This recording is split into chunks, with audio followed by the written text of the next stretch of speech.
Greetings. I am Tom Earl, and this is my year of depth. We know you could be anywhere, so the fact that you are here today, sharing your greatest gifts, your time and energy, means the world to me. I hope you know that in this moment you are valued, you are loved, and you are appreciated just as you are. Why is this my year of depth? That is a question that we are going to be exploring through a new series called Deeper Gratitude. I believe that our most important work happens when we go deep on what matters most to us. Instead of trying to go wide and only go shallow, instead picking a few things to go deep on. There is where we can find our greatest contribution, our greatest impact, but also our most fulfilling work. So throughout the rest of 2021, throughout the rest of my year of depth, this series is going to bring to you different guests, different people I admire, I love, and that I want you to connect with and learn, first of all, where are they going deep in their life? Then they're going to share with you where they'd like to see you go deep. And lastly, what fuels that deep work they're doing through their gratitude. Now, like I said, we're going to use this intro for each one. So if you're hearing this and thinking, I heard this episode last week, don't worry. Same intro, different guests. Now, all of these episodes were recorded through June through July 2021. The year is always unpredictable. And so I say the date of when this was recorded so you have context, just in case if I release this in October or something like that. It lets you know we didn't know what was going to happen in October. Although I'm releasing this in October or November, all of these were released in the context of June and July 2021. Okay, that's enough for me. Without further ado, let's jump right in.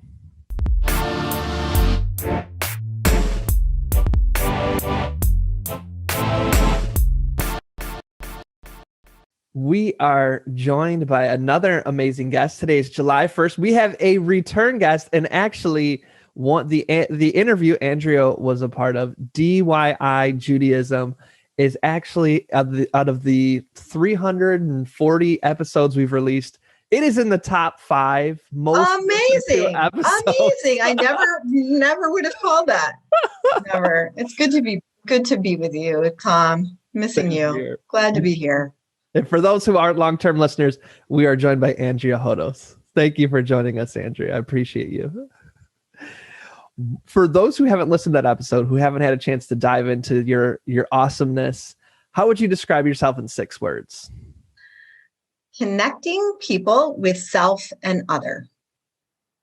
And I always share with people, so some people go, like 6, 1 word, period, 1 word, and then others do the sentence, and both are so much fun. Tell me how you came up with that. Well, about 5 minutes ago, I sat down and thought about everything I've done this week, both in my professional and my personal life. And that seems to be the common denominator.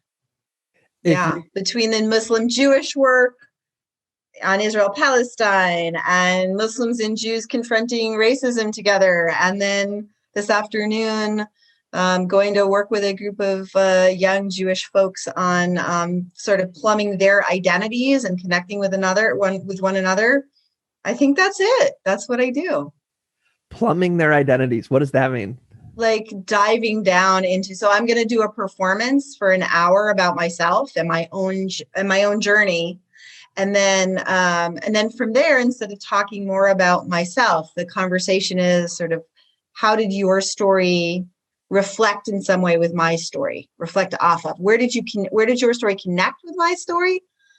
Whether that's things you found that were similar or things you found that were different. And that's the discussion. And then I do a workshop that I call Moving Your Story. And everybody shares a story about a time when it felt either really great to be a Jewish person or a time where it was really difficult to be a Jewish person. And they, with a partner, they tell their story and they kind of refine their story with one another. And then they put some movement to their story. I help them, not necessarily movers, discover some movement inside of their stories, and then they all perform the titles of their stories for one another. We go in like, I have everybody do a wave, and then we do the same thing with the titles to their stories. And it's at the beginning of a 3-week experience that they're having, which I'm not a part of. I just come at the beginning. It's 3 weeks of really figuring out who they are as people on a journey as Jews. There's all kinds of different Jews in that space. So I'm always like the kickoff every year. I'm the kickoff guest. Well, since you illustrated the question so wonderfully for us, I feel like I would be amiss to not ask you the same question. If you're willing to explore, or if it's even we have the time for that, what is a time where, what was the question where you felt? Oh, either it just felt really great to be a Jewish person, or it was really difficult to be a Jewish person. And what's your reflections on that for your personal life? I think I want to go back to the very first time I did this workshop. It was at Harvard Hillel in 1991 or 1992. And it was the first time I was in this group of Jewish women, kind of leading them on this little journey. And do you have time for a story? We love stories. Okay. So there were two, I posed this question.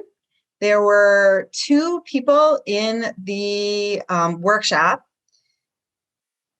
One person, we weren't sure whether we wanted to people wanted it videotaped, except one person in the room. There's one person in the room who said, no, I don't want to do this. I won't do it if it's videotaped. I'm like, okay, we're not going to videotape it. And there were two women in the workshop. One of them told a story about calling her parents. I think I can remember it. Did I tell this story in the last thing? I don't know. I might have. She said, I called my parents to tell them that I was planning on taking on the commandment of wearing tefillin. Tefillin are like prayer boxes that generally men strap onto their bodies for morning prayers, and they have words from Torah, from the Bible in them, and it's part of the morning prayers. She said, I called my parents. She was from an Orthodox house. I called them secretly hoping that they would offer to buy tefillin for me as they had for my brother. My mother didn't say anything. And my father hung up the phone. And when she did that, she didn't know. I was trying to end the workshop so that we could all see each other's stuff. And she was like, I haven't finished it, but it's okay. You can go ahead and do it. So in the moment, she said, can you see my hands right here? She said, my father, she didn't know how she was going to finish it. She finished it by saying, and my father hung up the phone. And she just sent her body forward, and landed on her hands. And it was just like a phone going into a cradle. And there was just silence. And everyone just was sitting with this deep emotion of the pain that she was feeling in that sense of being cut off. On the other side, there had been this woman named Christina.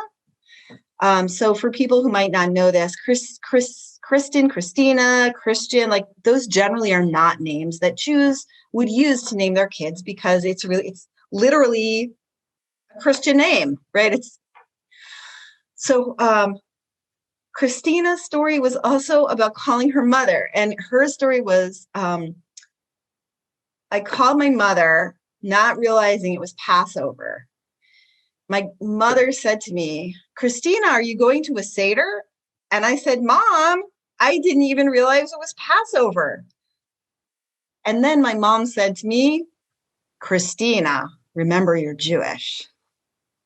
Which was just so those two stories were sitting next to each other, these two Jewish women who were having these particular conversations over the phone with their parents and having to struggle with their own identities, which had been both given to them by their parents and also were being questioned by their parents at the same time. So Christina tells her story, Beth tells her story and lands, answers hangs up the phone. And from the other side of the room, Christina raises her hand and says, "Excuse me, can you tell me what to fill in are?" And those stories just sat next to each other. And we got to the end of it. And the woman who had said, "I don't want this videotaped," said, "I really wish we had videotaped this." There was this sense of connecting. I'm coming back to connecting, like connecting through our lineages, however hard that might be, right? Connecting to one another, however hard that might be. And I just got the sense of like the power of the women sitting in this room to connect with themselves and to connect with one another. That's so powerful. And the piece I'm going to do later today actually uses both Christina and Beth's movement in it, because my piece has telephone conversations with my family as well. Something I think we're all relating to, having come out of this, maybe it's Zoom, but just being able to connect with each other in that way. Yeah. That's powerful. Yeah. This is why you're such an awesome, if I can just say this, why you're such an awesome guest is because some folks just are like, they just give me example, like they say surface level, like, oh, be intentional, be happy, these kind of things. I'm like, well, can you illustrate that? And sometimes they can't, which I'm not criticizing them for, but you go deep with the story that requires an element of vulnerability for you. And that moves us all. It's so powerful. It connects us. It's the true language of emotion, the way you storytell. Yeah. And you know what, Tom, last night we were sitting with a group of NewGround in the alumni cohort, and we were doing storytelling for power, for connection, to be able to help people reflect on what and how they think about race. And we worked with a leadership lab, which does something called deep canvassing. So you can hear it already in there, and you can get, it's something that I connected with over this summer when I was trying to figure out how I could best spend my time in terms of moving. I didn't want to get to the other side of the election and say, damn, I didn't do everything I did I could do. And so I called a friend of mine and I said, okay, I have X number of hours. How should I devote them to making sure I've done what I need to do on the election to have a good election outcome? And he said, you need to do deep canvassing. And deep canvassing is a way of these folks who are trained. They show up at people's doors and they might be talking about like the trans bathroom bill. And they're trying to get people to reflect and potentially change the way they think so that they'll vote properly, the right way on the trans bathroom bill, and make sure that people are included. And they do it not by telling people how they should vote. They do it by telling a story about somebody they love and eliciting a story from someone else about someone they love. And in that deep vulnerability, they can get people to this place of vulnerability and safety and vulnerability really quickly. And that allows the person, instead of being told what to think, to self-reflect. And it's pretty amazing. So we've been doing training in that. And it's exactly what you were just describing that I do. So it was the thing I was really well suited for. And we're building it in. I believe that stories connect. They help us to connect in important ways. What I love so much about that is, as a facilitator, it annoys me when people say that we're neutral. We are not neutral as facilitators. I absolutely have an agenda. I want you to be empathetic. I want to reduce your bias, right? It's not like, so I love how it's like, I do have an agenda. I want you to vote in a way that sees the humanity in everyone. And to me, that's this. But instead of lecturing to you, right, this is my agenda, but the tactic that I'm going to use is facilitation, is storytelling, is creating safety and space for you to self-reflect.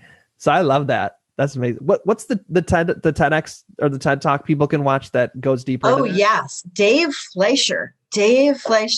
It's beautiful. And you get to see this person at someone's door have the most amazing conversation. It's the person whose door they knock on has never really talked with a queer person before. And they tell the story about their relationship with their trans partner. And by the end of the conversation, he can see the knocky.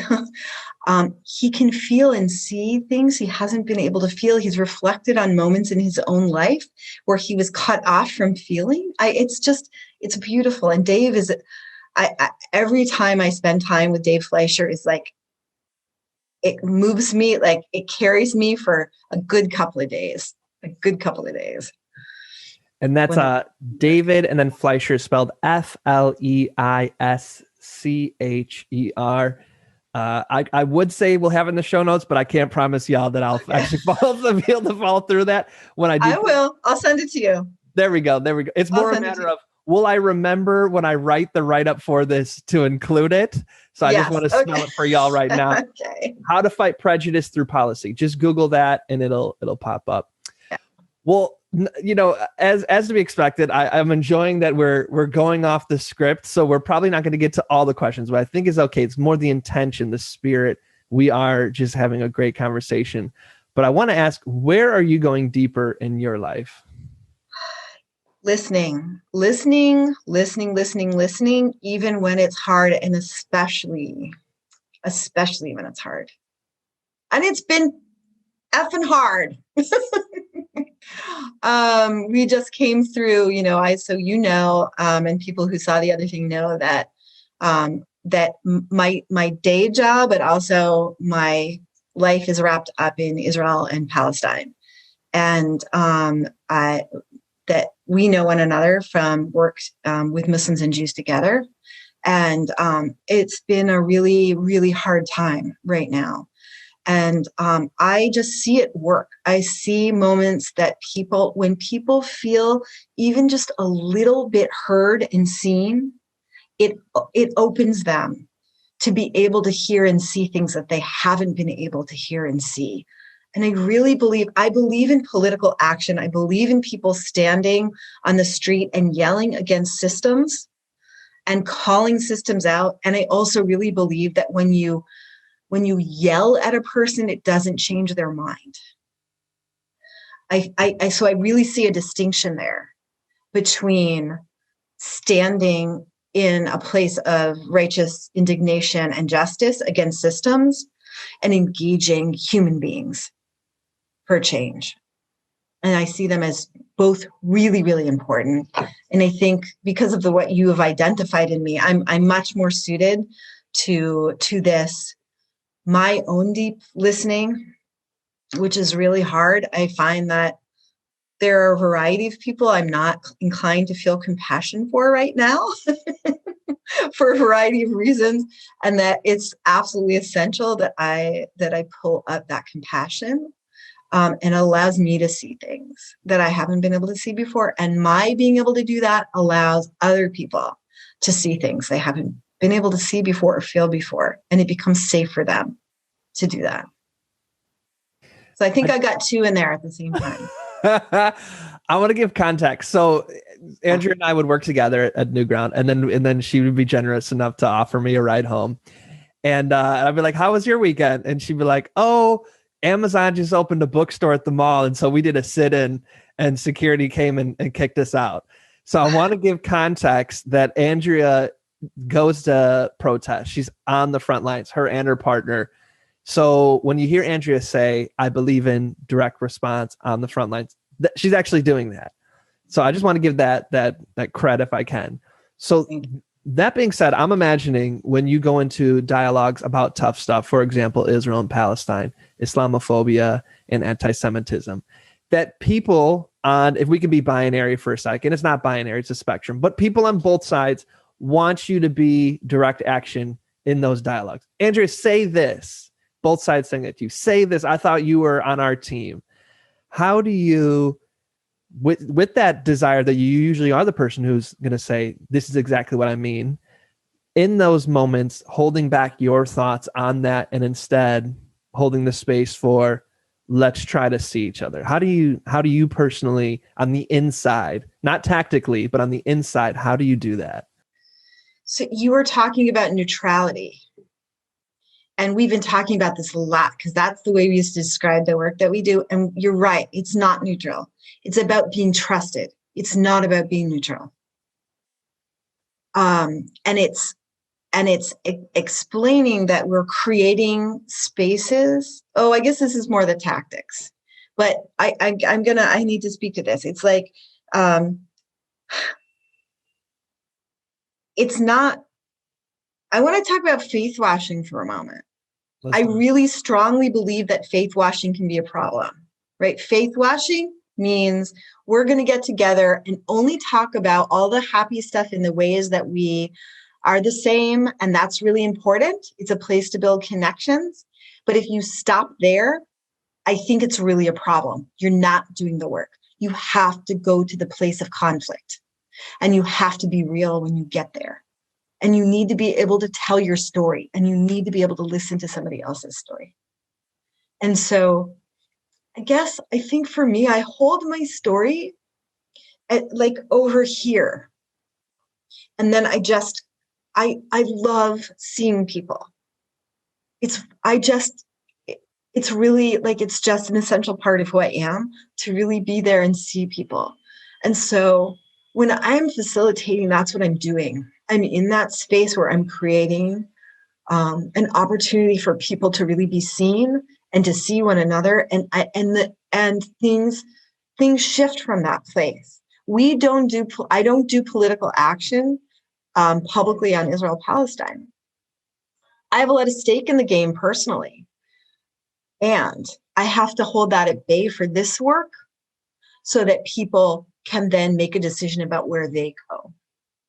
And then there are things that I do, not publicly, that allow me to feel like I'm moving the needle in ways I want the needle to be moved. So knowing I have people to talk with about that, knowing I have people I can trust my story with, who will still see me as a trusted partner, even if I'm not necessarily neutral. And they understand the context of what it means to me in my life. So does that answer your question? It does. And can I go one step further and of course tell me like, okay, let's move on. I think we've covered this. Yeah. So I'm imagining, so that was all awesome. And I know how much for both of us relationships mean. And so for me, what can be a challenge, and so I guess let me ask it this way and see what your thoughts are. When I'm facilitating and someone's like, I thought you would have been on my side. I thought we were this, and you're not, like, screw you, Tom. And then someone else is like, I thought you were supposedly an ally, and you're in this space now listening to this person instead of being like, you shut up. How dare you even think that? Like, that's what I want to hear from you, Tom. And if that's not what you're going to do, you don't have my back. How dare you? And so like both these people are saying this, and I'm like, yes, but y'all trust the process. But on the inside, it's like, you know what I mean? And I'm imagining, first of all, do you experience that? And if you do, how do you deal with that part of facilitating? Yeah. Well, I feel like I don't get it like inside the facilitation, but it's happening like outside. So there are people who need to walk away from the table sometimes. I respect that.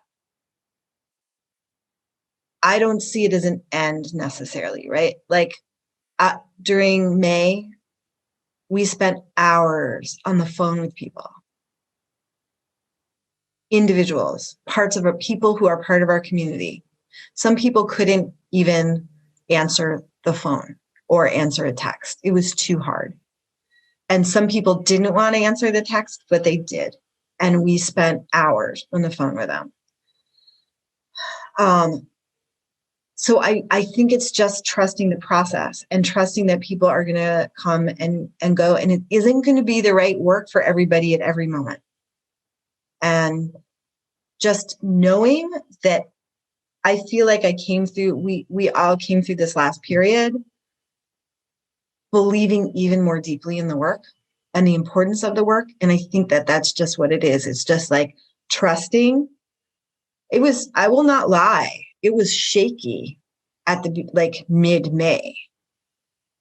It felt really shaky in many ways, and lives are on the line, and they're still there. And just because it's not on the front page doesn't mean that there aren't lives on the line right now in many different ways.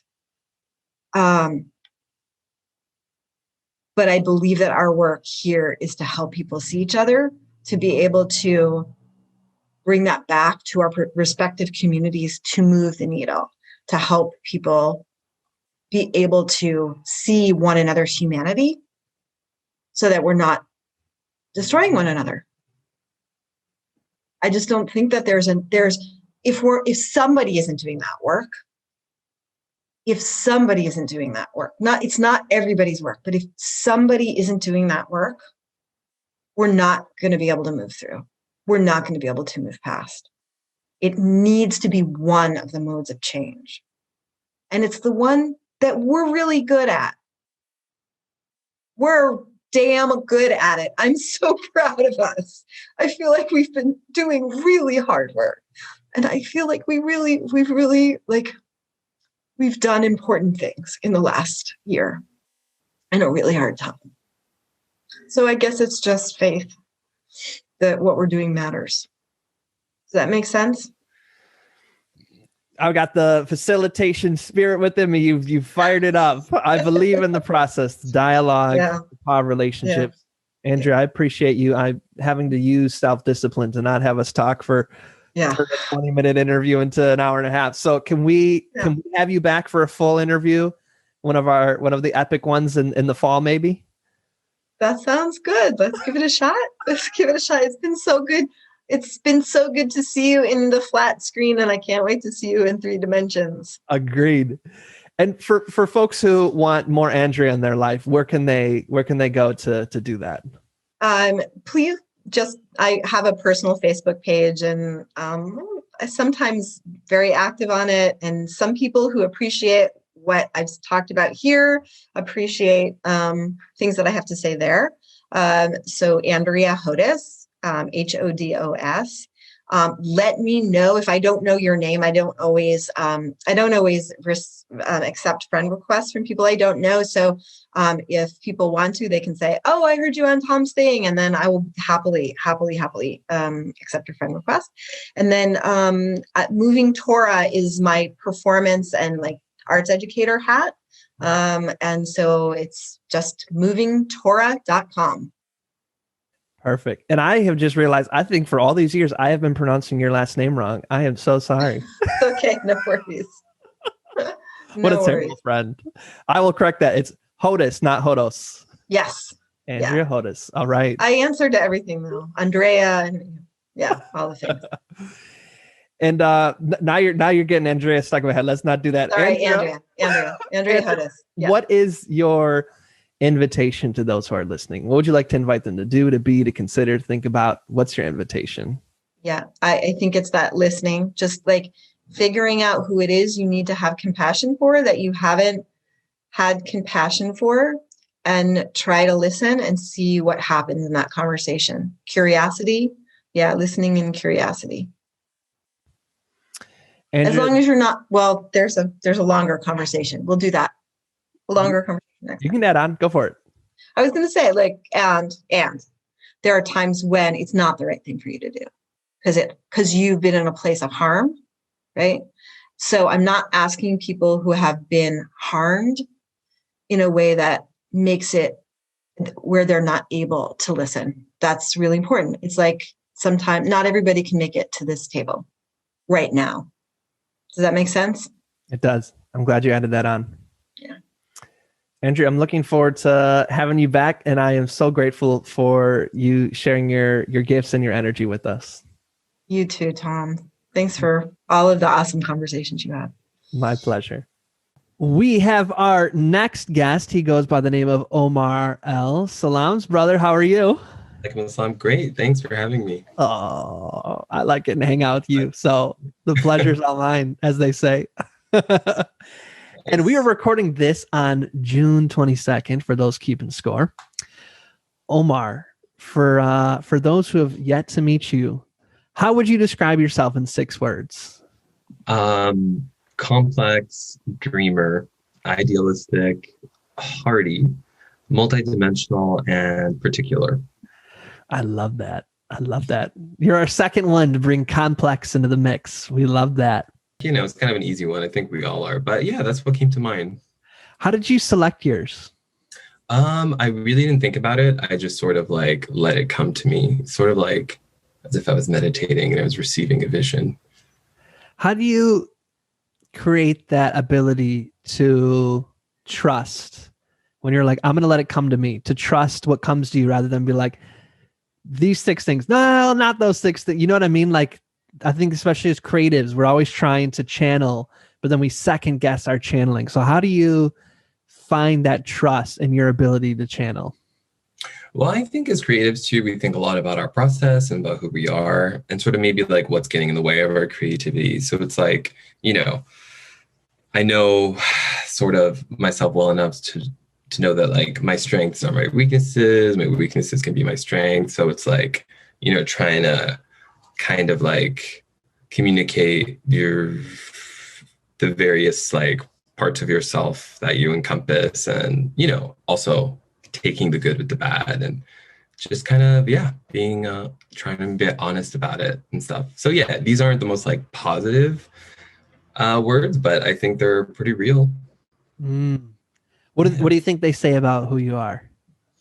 Definitely that, like I find myself in between a lot, sort of like sometimes never really like with a distinct idea, but like hence the complexity. I mean, definitely like I've carried various identities. So there's like a lot of dimensions to who I am on any given day. Particular, I think, I can be very specific with I don't know, just kind of like my environment and like how things should go. Not like rigid, but just kind of like I have an idea of like what my vibe is. And idealistic and dreamy because, I kind of aim for the best, but sometimes, I don't get there, but like I keep trying. And I dream about what I want, how I want things to be and how I want them to look like and where I'm going next a lot.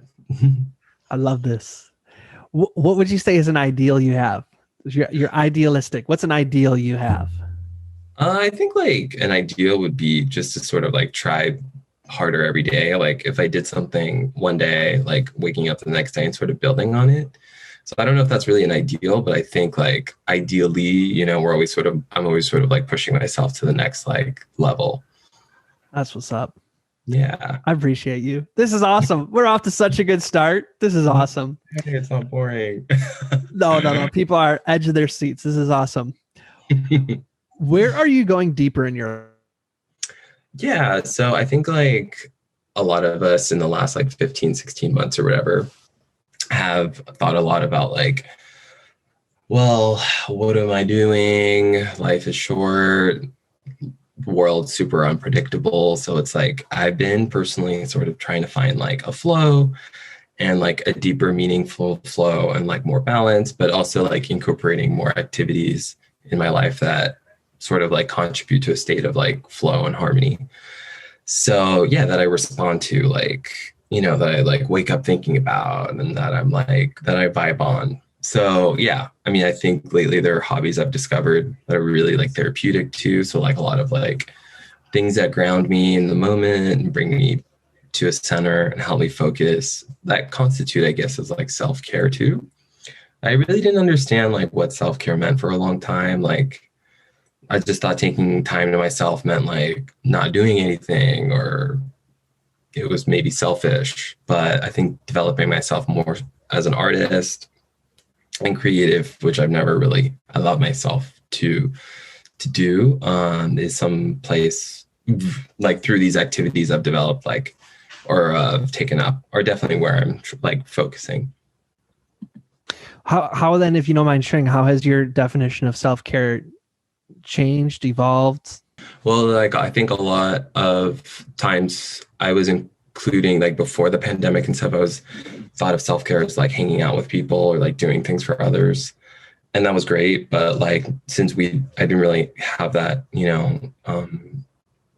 choice or option, I think it was now it means more just kind of like, all right, it's just me, myself, and I, and then like channeling like whatever is going on inside, like whatever discomforts or whatever like frustrations or stress or anxiety, into like something that involves like my eyesight, my hands, like the physical, the mental, the emotional. So yeah, for me, it's definitely kind of like whatever it is, like reorganizing my living room or jotting down whatever I'm thinking, or just like drawing a picture, or, putting something together in a different way, and just kind of like getting my body involved, exploiting my vision, or like sound.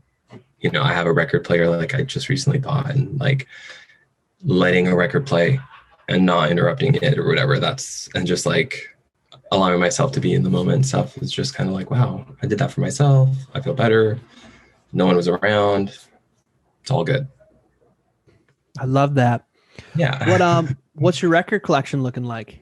There's just a few records. What we got? Tell us one of them. Yusuf, I love this one. This one has been like my nighttime jam. Yusuf Lateef, he's a jazz player, jazz musician from the 50s. And there's like a random Michael Jackson record in there, some classical. And yeah, I mean, honestly, like I've been hanging tough with this one record here, and it's been great. That's awesome. Yeah. I'm a big record collector myself. So I didn't know this. I was thinking that, yeah, when we lived together, I kept mine in storage just until I found like a steady place. But yeah, I started collecting when I graduated high school, because it was punk rock. So yeah.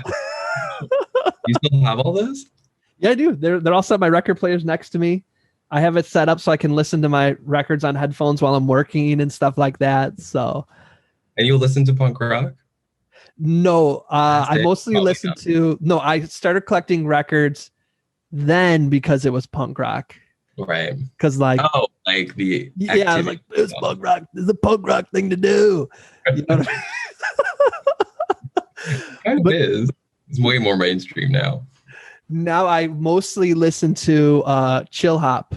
Have you heard of, or like lo-fi hip hop? I have a bunch of vinyl of lo-fi hip hop that I listen to. Can you give me one example of an artist?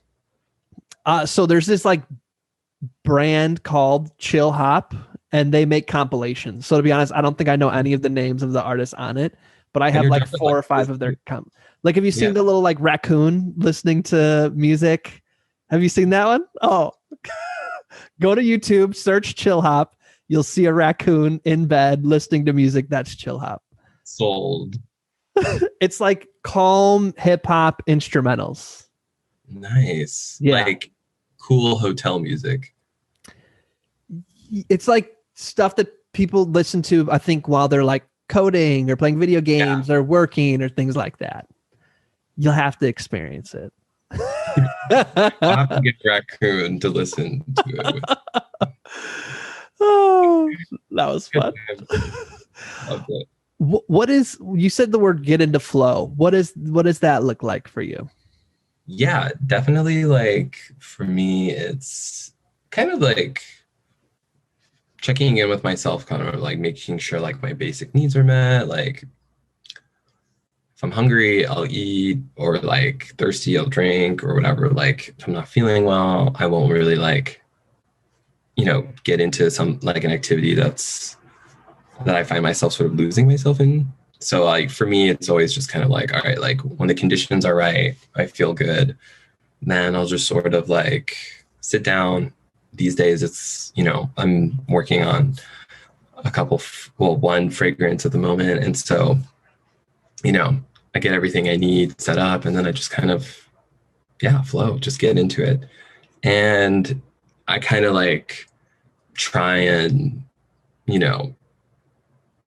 complicate like my process too, in that like, if I have an idea of like how I'm going to go about something, I try and like stop myself and do something different, just so like I keep myself engaged.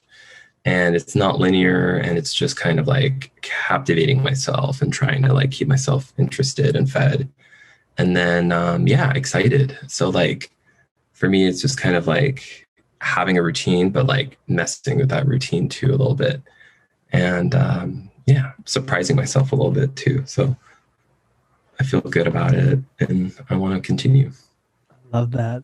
That's so cool. Well, you mentioned it. I was happy.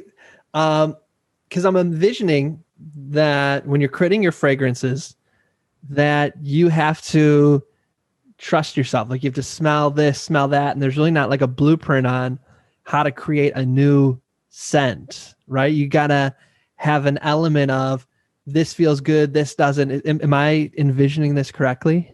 Yeah, no, absolutely. Sometimes I'll like go to sleep thinking about something or wake up thinking about something. And I'll be like, oh yeah, this is the thing it needs. And then I'll go in and it'll be really like not the thing. But then I'll just like stop and I'll look and I'll, figure out that, oh yeah, it's actually something else that's similar and actually will make it, more provide more contrast and make it more interesting. So it's like, I'm always going with kind of like my intuition, but like the more you learn and the more you sort of like learn about what you're doing, the more you can kind of like go off of that and experiment. And then like, just know that like you had the right idea. Just because it wasn't right doesn't make you wrong. It actually like brought you to this other cooler place. It's interesting because it's a, what do they call it? A sense, right? One of the senses. Yeah. So I've chased down a sound, right? When I'm creating a song or a poem, I've chased down a something I'm trying to hear, right? There's a sound that I want to create. And so it's like fun to think if you're chasing down a scent you want to create. It's the same thing. Because your sound is going to contribute some sort of texture or counterpoint or contrast or harmony to the larger, composition, right? So it's really the same thing. Is that you're looking for that missing element. What I find really hard though, and I think musicians might experience this too, but it's like, when should you stop? When is it complete? When is it right? When do you step away and say like, all right, this is good enough? So, but yeah, I think it's the same. So, one thing that I'll do then is I'll listen to different kinds of music to get inspiration. So do you smell different things to get inspiration? Yeah, and I actually find myself definitely like stopping more to smell flowers or like, picking up dirt and smelling it and like engaging with my environment in a different way. The other day I was at Griffith Park and I just like, it was in the parking lot and I smelled something that, I've been searching for, and I stopped for like a few minutes and I was like, yeah, that's the thing. That's what I want. And so, that's registered now in my scent memory. So it's like, now I've set out to recreate that scent. And yeah, no, definitely. It's like, it's wild because it's just, you find yourself like, just stopping a lot and just smelling. Or like in your case, I'm sure you could be in nature and hear like a certain rhythm, or in traffic and hear a certain rhythm, and you'll stop and you'll be like, I do. That does happen. That's cool. There almost seems to like, though, there's a deeper vulnerability with smell, right? If I was to be like, no, I hear you, brother. What if I'm like, no, I smell you, or like commenting on something about you I hear, like, I really like how you said this, or I was like, I really like the way you smell, right? They're like, it's like it's a different, you know what I mean? Or like, you're saying I was smelling dirt, or I like to smell this or that. There's like a different level of, I don't know, vulnerability, or I don't know what the word is. You know what I mean? Yeah, no, definitely. It's weird because, we all smell, like everything smells. So it's just like just as much as part of our world as, I think, or even more so a part of our world than like hearing, because, people who, for example, like don't hear have to rely on maybe their smell even more, or we smell to stay out of danger, or we smell to like be, stimulated, or to, it smell like enhances, stimulates our appetite, our interest in, our environment or whatever. I don't know. It's really cool, I think. And it's one of the, I think it's the scent that sort of straddles this line between like, think like, yeah, just it's an invisible thing we don't really entirely understand that sort of dictates a lot of our choices, whether we're conscious of it or not. I mean, we want to be around people who smell nice, for example. So I think I could tolerate someone whose voice I didn't like so much more so than how they smell. I don't know. No, I hear you. That's what I mean. Like, it's like one of those things where it's like, there's like a sense of laughter or something where it's like, we want to be around people who smell nice. Like, it's so true, but there's almost like a taboo. Like, it's almost one of those things we don't talk about, but we all agree on. Yeah, you know what exactly. I mean? Yeah, because it's weird. It's like, we don't see it. It's just like, and also people smell differently. Some people don't smell certain things that others do. So it's kind of personal. And then, I don't know, what's something that people are really sort of like split on, like the smell of gasoline. I like it, but maybe I'm just yeah. Well, anyway, I mean, it's like, it's cool. It really is. And I'm having a great time with it. It's tied a lot to memory too, isn't it? Absolutely. Yeah. My whole motivation for creating fragrances is to like bottle my memories, and also like bottle a story that could potentially just sort of like be lost. Some people write memoirs, some people write short stories, some people write songs, and then others make sense. And I think it works the same way. Yeah. I don't know if this is made up. It's just one of these things they tell you at the mosque that's just like, oh yeah, the prophet did this. But I heard that the prophet said that, you shouldn't spend extravagantly except for on perfumes because it's a gift to everyone. I've heard that one so many times. It's an uncle's favorite. And I think like, back in those days, it was, you were buying raw materials that came from maybe like far away, that were super expensive, that people would keep in their pockets or like under their bed or whatever.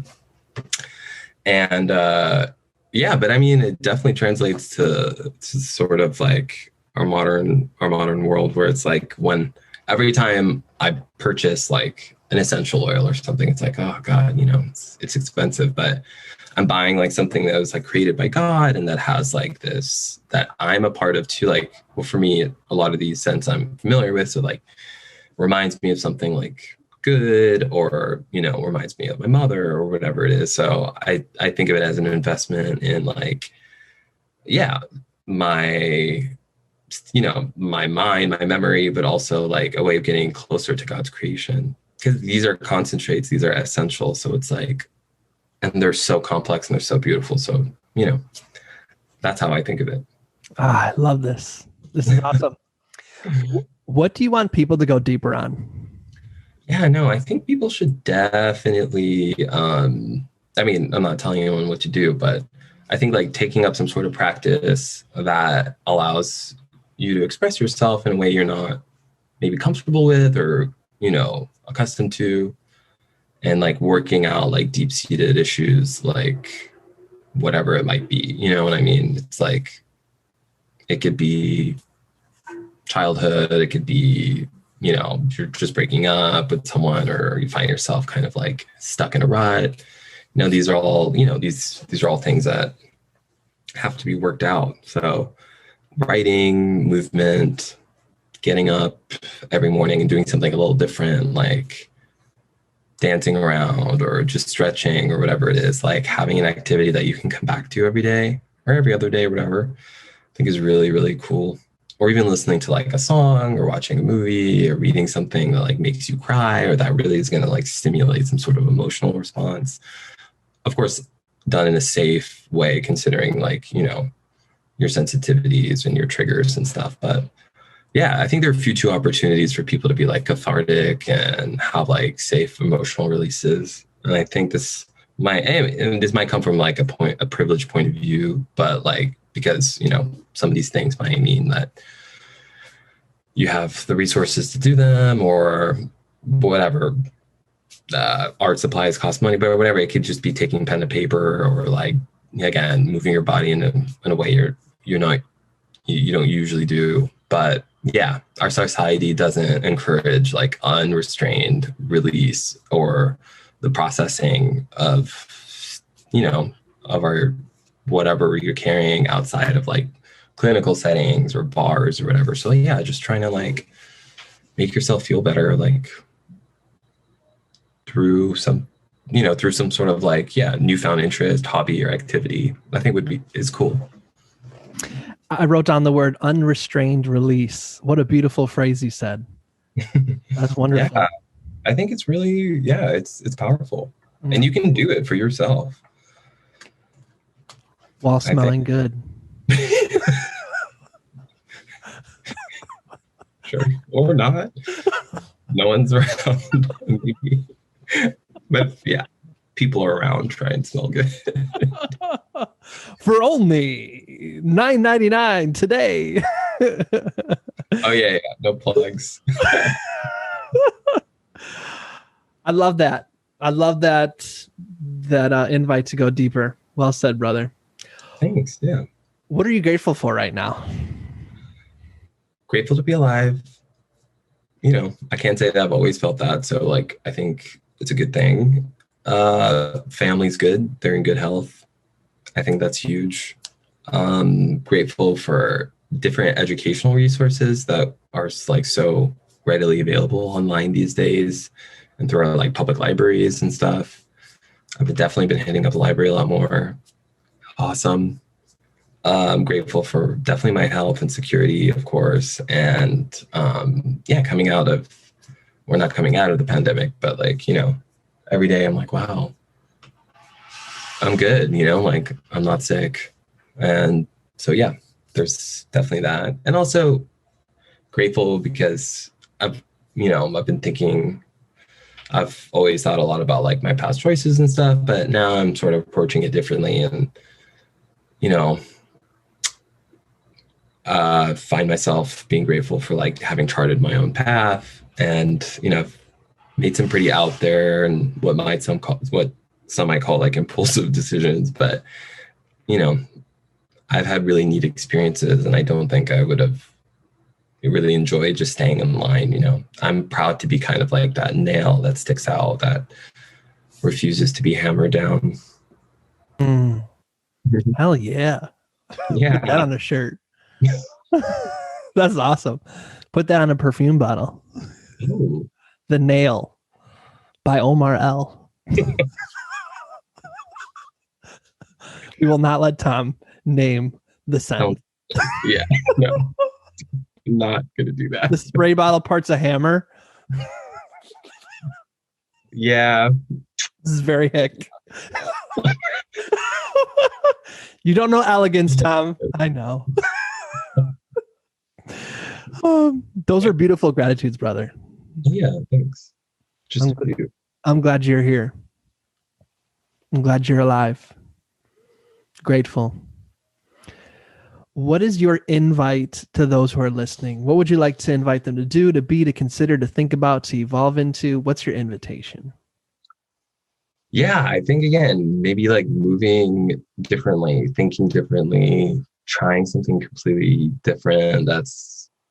Or, you know, that thing that you've been meaning to try for so long, or that you thought maybe like you can't do because you look a certain way, or you don't have, you know, the background or the foundation or whatever.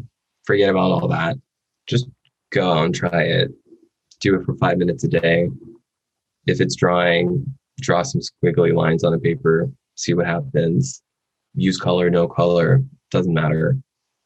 I invite also people to maybe like make a gift for someone. Maybe write something that you want to tell them, or put something together for them, or print a photograph that, you know, reminds you of them or whatever, and then like send it to them spontaneously. I think that's really cool. And I also invite people to just relish in being themselves. Like nothing's perfect, you know, things are chaotic, and like, you know, we can be too, but we can also just like always come back to, you know, our center and stuff. So I think that's really important. It's like, you know, I'm always sort of find myself kind of like, you know, feeling really all over the place, but then like I'm doing a bunch of things that I really enjoy. So I don't know, it works for me. But I'm always also like checking in with myself too, just to bring things back, you know, to a place where I feel like sort of, yeah, grounded. And one way I do this is by asking myself, where's my mind? Where's my body? And where's my soul? So, you know, these three questions throughout the day, if I'm feeling a little sort of thrown off or whatever, I'd like to just stop, ask myself these three questions, and then like think about the answers and like have a little bit of a dialogue with myself. And I always feel better afterwards. So yeah, I invite people to ask themselves, where's my body now? Where's my mind? Where's my soul? And then just sort of take a moment and then think about where they are, and then like where you'd like them to be. That was nice. I like how you arrived at that. Thanks. Thank you, brother. Yeah. For those who want to get at you and learn more about your fragrances, to learn more about you, to connect, to high five, where can they do that? Yeah. I'll have an Instagram account ready very soon. It'll be shop HighAtlas, SHOP, HighAtlas, HIGHATLAS. My website will be HighAtlas.Shop. So that's kind of, yeah, they're just, those two words are just sort of inverted. But that would be, yeah, Instagram and the actual website. Wonderful. So HighAtlas. Yeah. What did you say? Go for it. And probably like those will be ready like in a couple of weeks. Perfect. So by the time of this coming out, it'll be here, HighAtlas.Shop or at Shop HighAtlas. We'll have all of that in the show notes. Brother, in one word, how would you describe the conversation we just had?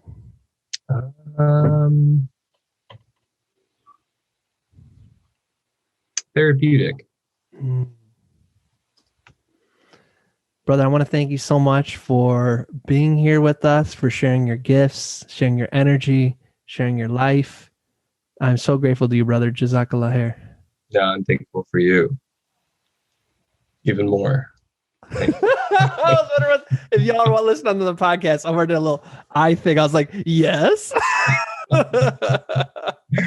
No, thank you. This is great. And again, it's like, I'm very proud of you. Keep doing what you're doing. Thank you, brother. Same to you. All right, cool. And to all of those listening, we appreciate you. Be sure to tell Omar you appreciate him as well. I hope you've enjoyed this week's episode of Deeper Gratitude. I hope you appreciated getting to learn where my guests are going deeper, their invitation to you on where they'd like to see you go deeper. And I hope it had offered some insights into what people are doing emotionally to fuel this important work. I'd love to hear your thoughts on this series. Please reach out to me at Tom Earl Artist, tom@tomearl.com, or if you'd like to go deeper in your marketing and your Facebook or Instagram ads, you can find a ton of free resources by going to tomearl.me/ads, tomearl.me/ads. Please reach out to my guests from this week. Let them know how much you appreciate them, support their work. It has truly been an honor having you share your greatest gifts with us, your time and energy. And I look forward to you joining us next week. As always, I'm wishing you peace and blessings. Thank you. One more thing. I'd love to continue the conversation. Feel free to join me at tomearl.com/join. Subscribe below, or let's connect on social media. Tom Earl Artist. Thanks again for watching.